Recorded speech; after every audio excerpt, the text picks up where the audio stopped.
The thunderous roar of military helicopters shattered the quiet afternoon sky above Coastal Motors as 3 Naval Seahawks descended onto the empty parking lot.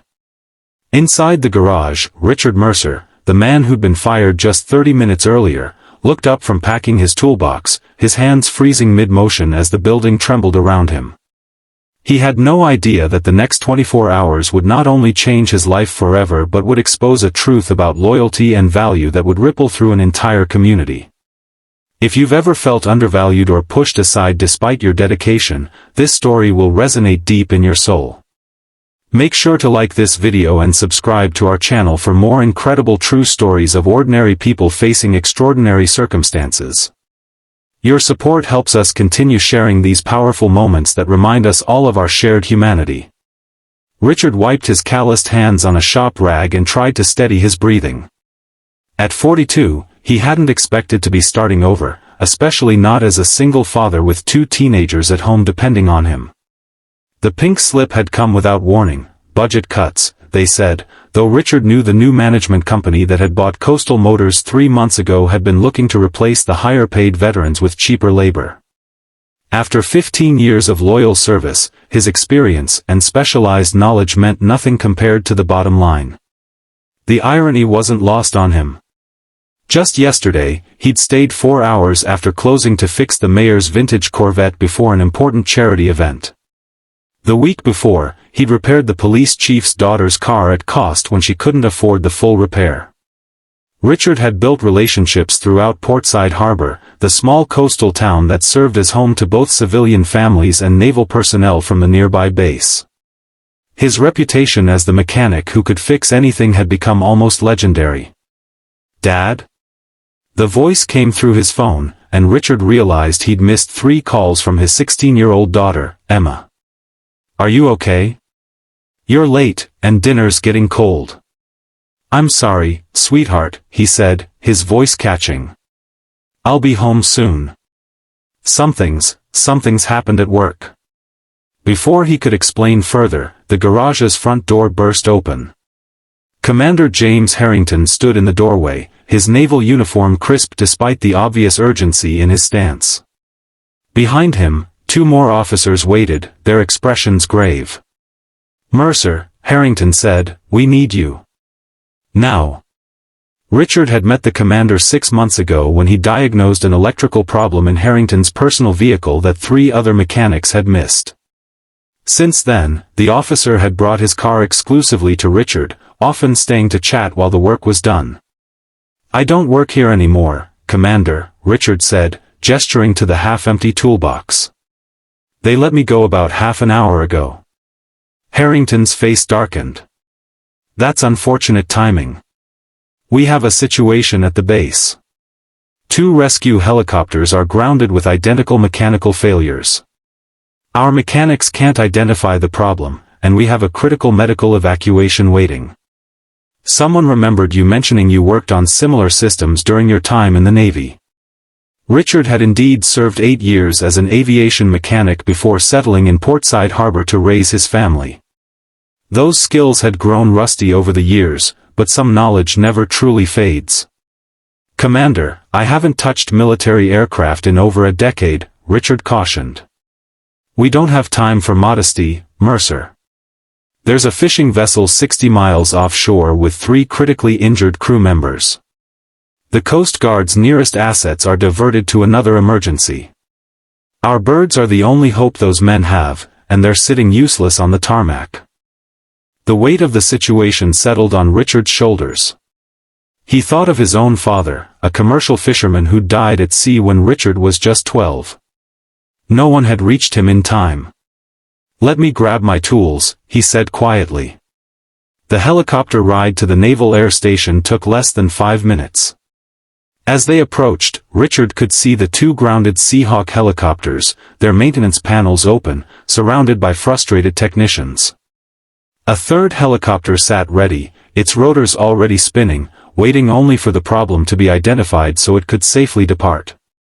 The base commander met them on the tarmac, his face etched with concern. "Harrington, this is highly irregular. A civilian without clearance."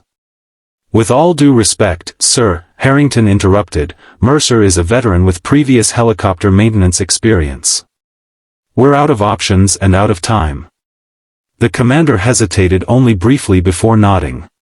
Those fishermen have less than 2 hours before their situation becomes non-survivable. Do what you need to do. Richard approached the first helicopter, his mind already shifting into the methodical problem-solving mode that had made him such an exceptional mechanic. He listened carefully as the naval technicians explained the symptoms. Both helicopters had experienced the same sudden power fluctuation during pre-flight checks, triggering automatic shutdowns. When did this start? Richard asked, examining the engine components. After routine maintenance yesterday, one technician replied. We've checked everything twice. Richard nodded, his hands moving with practiced precision despite the years away from military aircraft. Sometimes the problem isn't where you're looking, he murmured, but in what changed before the problem appeared. He worked in focused silence for several minutes, occasionally asking brief questions about recent maintenance procedures. Then he paused, his attention caught by something that seemed out of place. Hand me that flashlight, he said, pointing to a technician's belt. When the light illuminated the area he was examining, Richard's suspicion was confirmed. Here's your problem, he announced, pointing to a seemingly insignificant component. You've got counterfeit fuel sensors installed during yesterday's maintenance. They're triggering false readings that activate the emergency shutdown protocols. The lead naval mechanic leaned in, his expression shifting from skepticism to shock. How did you spot that? The manufacturing stamp is wrong, Richard explained. I caught a similar issue at the garage last month with aftermarket parts for luxury vehicles. Someone's flooding the supply chain with convincing fakes. Within 20 minutes, Richard had helped the team locate the original sensors in storage and supervised their reinstallation. The helicopters passed their checks flawlessly, and the rescue mission launched immediately. As the third Seahawk lifted off toward the stranded fishing vessel, the base commander approached Richard with an extended hand. Mr. Mercer, you may have just saved 3 lives today. I don't know how to thank you. Richard shook the offered hand. Just doing what anyone would do, sir. Not anyone could have spotted that problem so quickly, the commander replied. Commander Harrington tells me you were let go from your civilian position today? Richard nodded, the reality of his situation returning now that the emergency had passed. Budget cuts, apparently. The commander exchanged a look with Harrington. Well, it seems we might have an opening in our civilian maintenance division. Someone with your experience and eye for detail would be invaluable, especially with this counterfeit parts issue potentially affecting more of our equipment. Before Richard could respond, his phone buzzed with a text from Emma. Dad, where are you? We're worried. I need to get home to my kids, Richard said. They're waiting dinner. Of course, the commander nodded. Harrington will take you home. But I'd like you to come back tomorrow to discuss that position.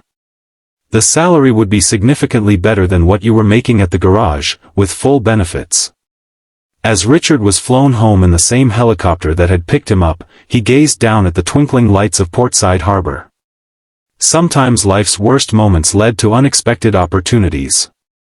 He thought about how he would explain this wild afternoon to his children, and for the first time since receiving his termination notice, he smiled. The helicopter landed in the empty field behind Richard's modest home, drawing curious neighbors outside. Emma and 14-year-old Tyler rushed from the house, their expressions a mixture of confusion and awe as their father stepped out of a military aircraft. Dad? Emma called over the diminishing rotor noise. What's happening? Richard embraced his children, holding them tightly. It's a long story, he said. But I think things are going to be okay. Commander Harrington approached the family. Mr. Mercer, the base commander just radioed. The rescue helicopter reached the fishing vessel. All 3 injured crew members have been stabilized and are en route to the hospital. The medical team says they'll make it, thanks to your help. Richard nodded, emotion tightening his throat. Thank you for letting me know. As the helicopter departed, the family walked back toward their home. Tyler looked up at his father with newfound admiration. "So you fixed military helicopters today? That's way cooler than fixing Mr. Peterson's old Buick." Richard laughed, ruffling his son's hair. "Sometimes life takes unexpected turns, buddy. Does this mean you don't have a job anymore?" Emma asked quietly, the practical one as always. "Actually," Richard replied, "I might have a better one waiting. But that's tomorrow's worry. Tonight, let's just have dinner together." The next morning, Richard woke to the sound of his doorbell. Opening the front door, he was surprised to find not only Commander Harrington but also the mayor, the police chief, and Gerald Winters, the owner of Coastal Motors before the corporate buyout.